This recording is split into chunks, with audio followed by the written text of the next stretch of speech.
What is up, guys? Welcome back to another daily build video. This time I'm checking out the Nissan GT-R50 by Italdesign. This thing is brand new in the hypercar class, and I'm a little bit late. I'm about a week late on this thing. I know it's been out for a little bit. However, I finally got a chance to sit down and test this thing, so let's see how it did. Let's go.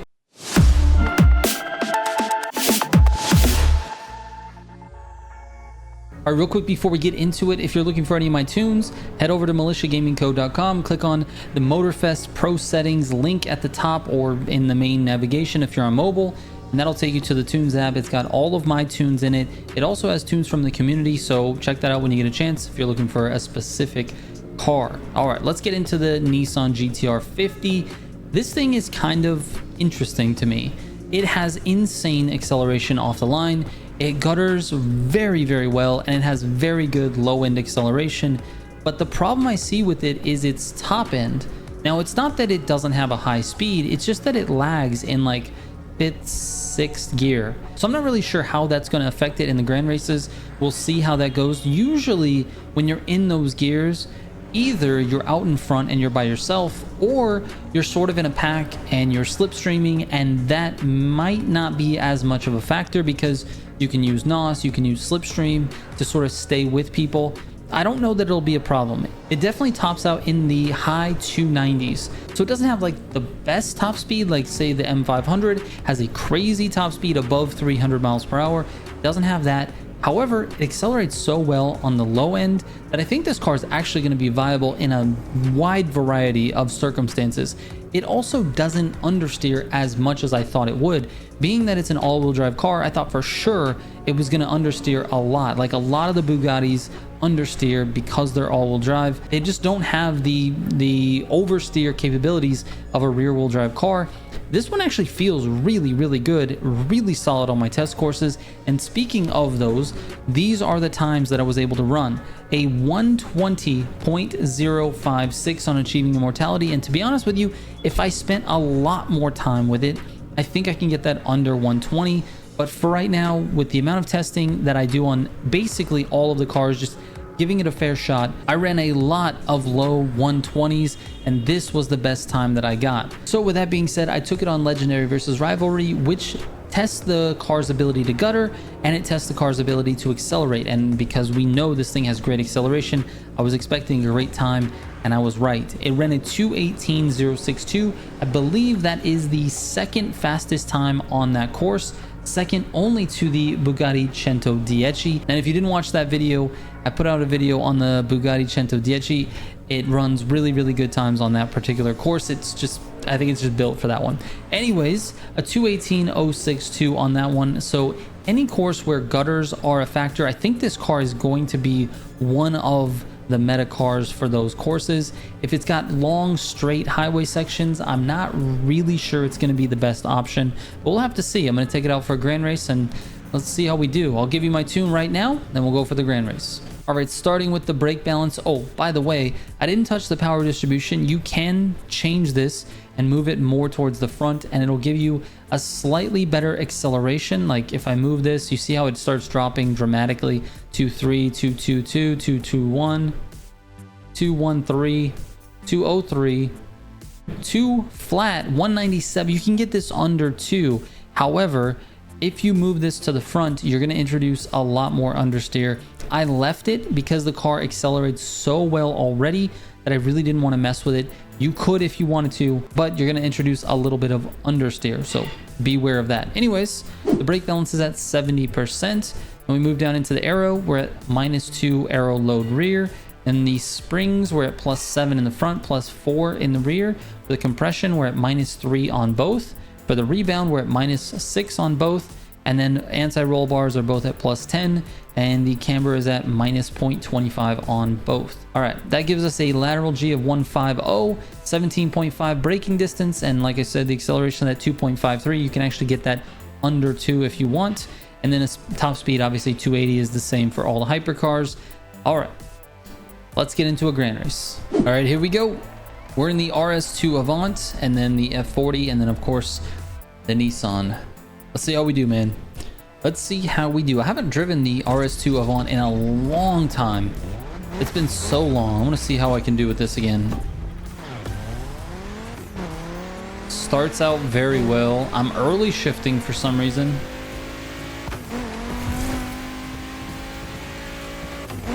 A lot of pushing and shoving going on. Oh.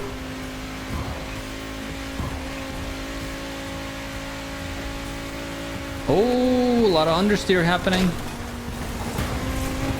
I'll take that little bump from the back. Thank you very much.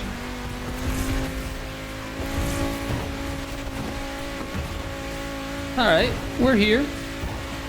Oh, we got pushed into the dirt. What is going on with you two, man? What are you guys doing? Come on, dude. These guys are all over the place.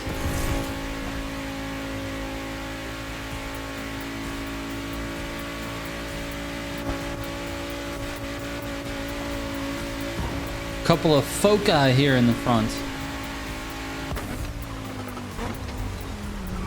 Oh, we're drifting. We all took that corner so bad.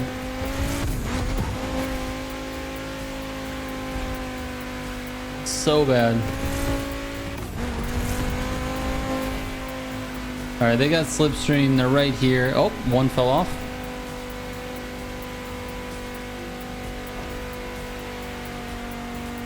All right, we're doing all right, despite the craziness. Oh, what? All right, still in slip here. That's all right. I think he's in an RS2 as well.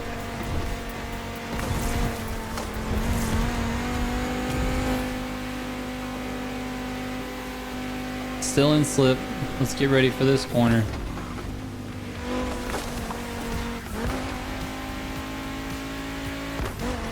I am not driving this very well,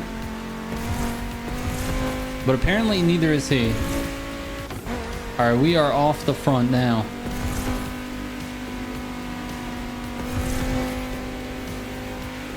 What are we going to be able to do once we get into the F40? That's what I'm curious about. Oh my gosh, a little slippery. All good. Let's get back up to speed here. Like I said, I haven't driven the RS2 in a long time. I forgot that it gets a little bit slippy if you don't take care of your corners.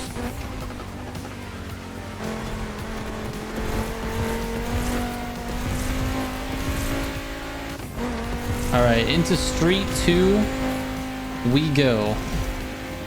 And we're in the F40, remember. Should be all right.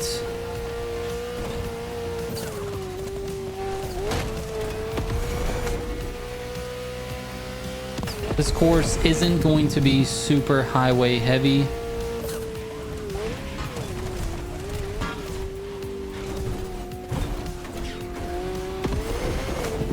I actually like taking that in a controlled manner rather than blasting through it and resetting. It actually just felt a little bit better that way.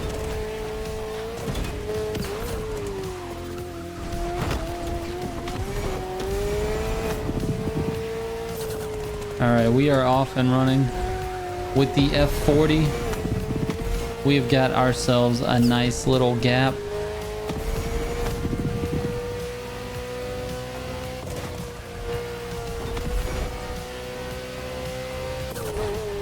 Just trying not to throw away everything on each of these corners.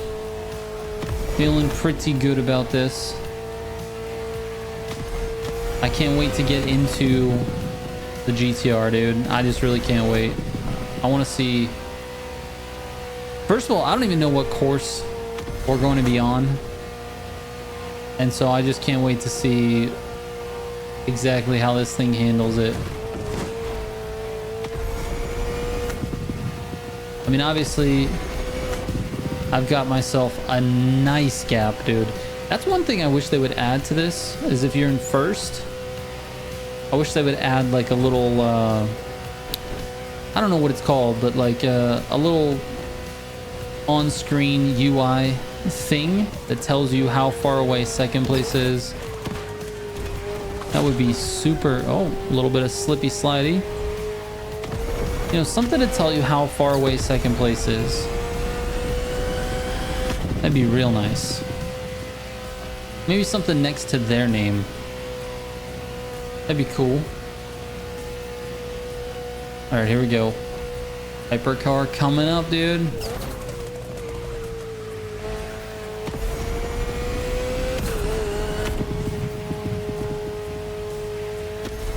Oh, dude, we're gonna have a couple of gutters.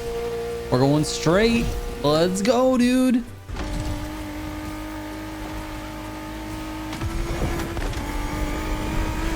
Oh, yeah, dude. Let's see how this thing does.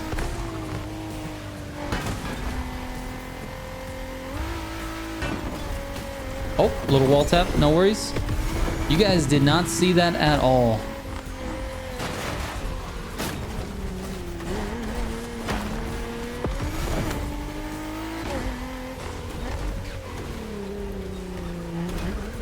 All right, aside from me entering it way too fast, I think it did all right on that first gutter. It felt very nice on the second gutter.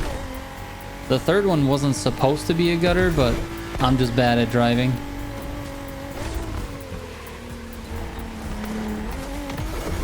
Oh yeah, dude, it hooks them, dude.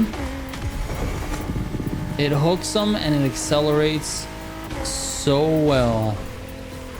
Oh, I gotta get in the gutter if I want to hook it. Come on, dude. Oh, little wall tap. That didn't hurt anybody. I didn't hurt anybody at all, dude. Oh my goodness, I'm going way too. Okay, let's calm down, back end. Dude, I lost the back end so much that I just ended up on the side of the hill.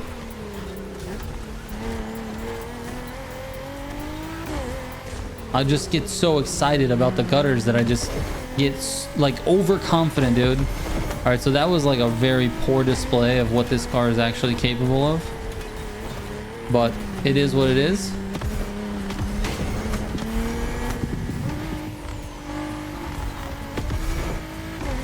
We're almost done with the race.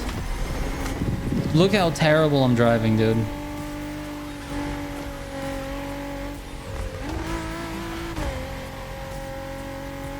It does have a tiny, tiny bit of understeer.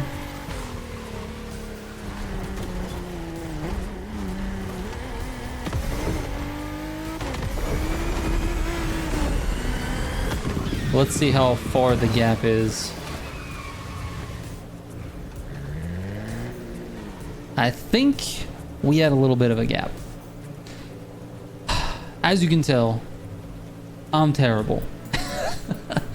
But that's what happens when I take a week off of Grand Racing. Anyway, the Nissan, the GT-R is actually very fun to use. I was expecting it to be good on this course, and I just didn't. I don't know. I didn't drive it very well. I overshot a lot of those corners. I didn't brake heavy enough going into them. I lost control a couple of times. I just feel like I didn't do very well. But the car felt great. When you get into those gutters, it really wants to just, I don't know, just stick in those. So I highly recommend it on courses that like this one that are acceleration and gutter heavy. I think those are the ones that you're going to want to use it for. We did pretty well. 8th back was a DNF. That's not too bad. And second place was 28 seconds off. So not a bad run. Obviously I was in all meta. You know, Street Tier 1, Street Tier 2, and Hypercar. This one, I guess, I don't know. I guess maybe it was meta for this course. I think that's probably the case. Anyways, there you have it. The GT-R. Enjoy the tune. Hopefully you guys like it. It's a tiny, tiny bit more slidey in the back because I really want the car to oversteer more, and it understeers a little bit. So it is what it is. All right, I gotta stop talking. Let's get out of here. Thank you guys so much for watching. I appreciate it. I will catch you on the next one. Trigger out.